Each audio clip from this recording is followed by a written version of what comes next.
Have you ever had to start a fire to save your own life? Probably not. But if you spend a lot of time in the woods, camping, hiking, or even just running and exercising, someday you might need to do this. You might be lost or disoriented in the woods temporarily, or more likely, you could be injured and unable to get back out from your hike or your run. Now this is a really bad scenario because when you're hiking or when you're exercising, you rarely bring enough clothes to keep you warm when you're sitting still. If you're running on a really cold day and you wear just, say, running tights or pants and a shirt and a hat, if you stop for an hour, you're gonna be dangerously hypothermic, especially if you started off sweaty. It's in situations like these where knowing how to start a fire could really save your life. Snowy and wet conditions only make it harder to start a fire. So today I'm gonna share with you a few tips on how to start a fire in wet or snowy conditions. My first tip is if you have time, gather. So if you're going out camping and you know it's gonna be hard to start a fire that night, it's not an emergency situation, gather your materials all day long. All you need is a couple handfuls of real dry stuff to get your fire going. So let's look at some things we can gather. First off, and this is an obvious one, low, dead branches that are suspended. Even when it's been drizzling, these will be burnable. You won't be able to light them with a match, but if you can get a small fire going, these will light up. They never get completely soaking wet like something that you could find on the ground today. Here's an old stump. If this was on the ground, it would be worthless. But because it's standing today, you could actually break off some nice chunks. That's dry. On a rainy day, it wouldn't be quite so dry, but it would still light up. Even on the most rainy days, you can find dry wood on the underside of logs that are horizontal and off the ground. Now, if you're out on a jog, you probably didn't bring a hatchet, but if you're camping, I hope you brought a hatchet.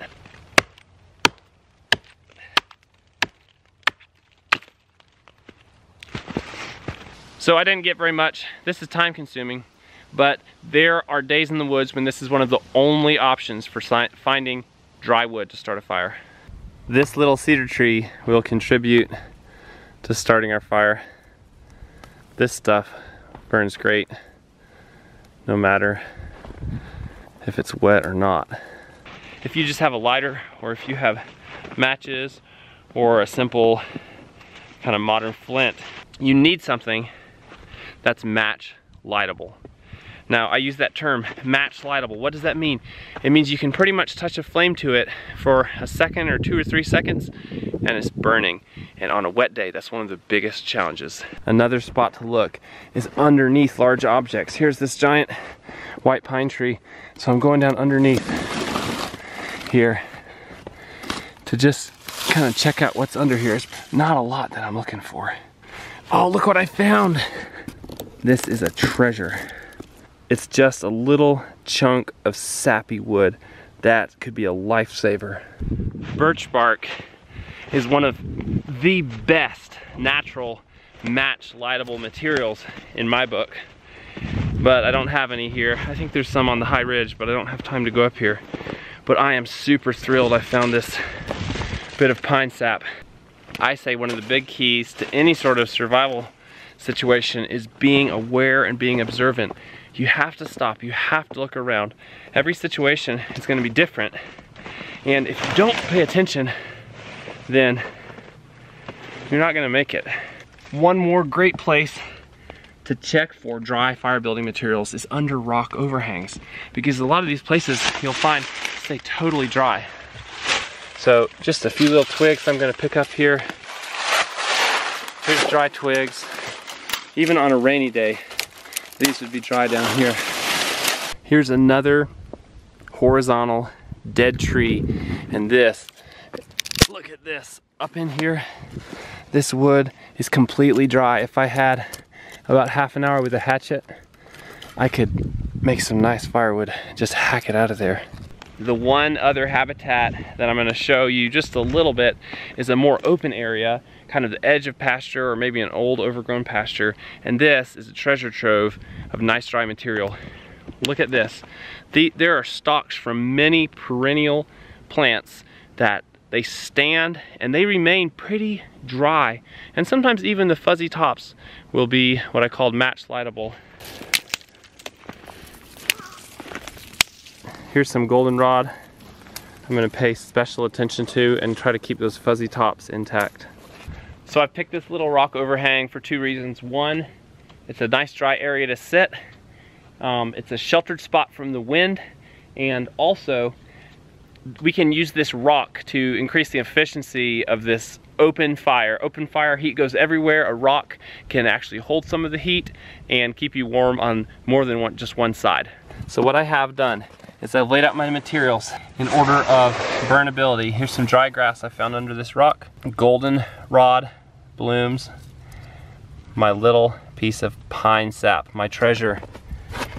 Small stems from goldenrod. Here's larger stems from goldenrod, all broken up.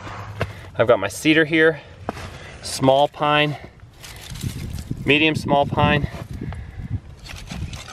medium pine, and then that larger oak that I cut out from the bottom of that tree. If it was actually pouring rain, I could build the fire right there, and I could sit right there if it was a life or death situation. It doesn't matter how you build a fire as long as it's got space for air.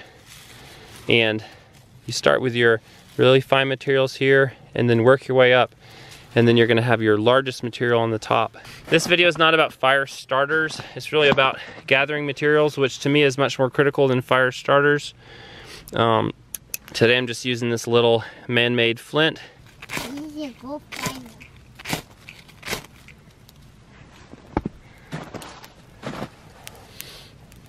I'm gonna start adding the kind of medium-sized, or it's still small, but add my bigger pine sticks to the outside of this and make sure they get going.